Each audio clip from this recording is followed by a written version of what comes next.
کیا سجدہ سہو کے مختلف طریقے ہیں؟ کیا نماز میں ہر قسم کی غلطی میں ایک ہی طرح کا سجدہ سہو کیا جائے گا، یا الگ الگ غلطیوں میں الگ الگ طریقے سے سجدہ سہو کیا جائے گا؟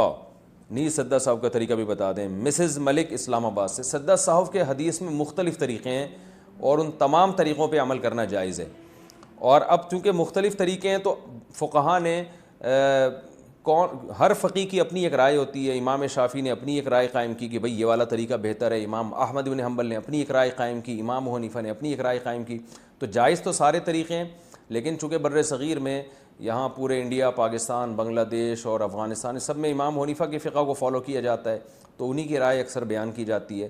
وہ یہی ہے جو عام طور پہ مشہور طریقہ ہے کہ اتحیات پڑھنے کے بعد سیدھے ہاتھ کی طرف سلام پھیریں، پھر 2 سجدے کریں، 2 سجدے کرنے کے بعد پھر اتحیات درود شریف دعا پڑھ کے دونوں طرف سلام پھیر کے نماز ختم کر دیں۔ اور اگر کسی نے اتحیات پڑھنے کے بعد دعا اور درود شریف پڑھنے کے بعد دعا مکمل کرنے کے بعد دونوں طرف سلام پھیر کے سجدہ سہو کیا تو یہ بھی سب سے بہتر ہے۔ تو یہ طریقہ امام ابو حنیفہ رحمہ اللہ کے ہاں بہتر ہے۔ باقی حدیث میں جتنے طریقے ہیں سب طریقے سے کیا جا سکتا ہے سجدہ۔